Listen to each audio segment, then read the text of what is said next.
In his first week back in office, U.S. President Trump has hit the ground running, delivering on his most radical promises with lightning speed.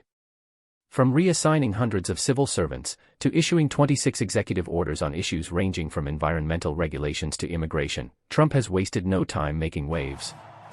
Among his bold moves, sending military forces to the southern border, firing the head of the U.S. Coast Guard, and even pardoning over 1,500 individuals involved in the January 6 Capitol riot. Trump's actions have drawn sharp praise from his allies, who credit years of planning with conservative organizations, like Project 2025, for allowing the president to implement his agenda immediately. The project's influence is evident in Trump's decision to restructure the National Security Council, purge career officials, and make it easier to fire federal workers through the creation of Schedule F employees. But not everyone is on board. Critics argue that Trump is pushing the boundaries of executive power and distorting the Constitution, especially with controversial moves like attempting to end birthright citizenship. Several of his actions have already faced lawsuits, and may end up mired in prolonged legal battles.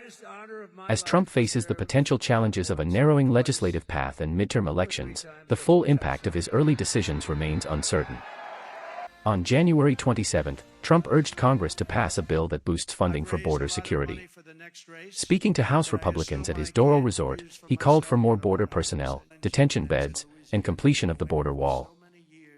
In the coming weeks, I'm looking forward to working with Congress on a reconciliation bill that financially takes care of our plans to totally and permanently restore the sovereign borders of the United States once and for all. This should include full funding for a record increase in border security personnel and retention bonuses for ICE and Border Patrol. We also need a massive increase in the number of detention beds and funding for all border security infrastructure and barriers, including the completion of the border wall.